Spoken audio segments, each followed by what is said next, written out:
سلام عرض میکنم. امروز 19/5/1402 هست.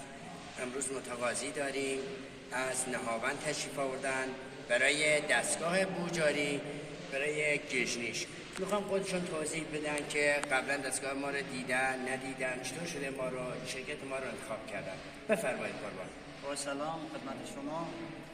بند قبلا دستگاه آقای قیمشبانی رو دیدم، باش کار کردم. واقعا دستگاهش خیلی عالیه. از نهاوند من اومدم، بعد دستگاه جدیدش رو من دیدم تو اینستا. واقعا خیلی عالی تر از قبلی ها، هم کاربردشون، هم نوع دستگاهشون، هم موتورش واقعا خیلی عالیه، هم کارشون، هم کارخونهشون واقعا خیلی عالیه. دوست دارید شماره تلفنتون رو؟ بله بفرمایید. 918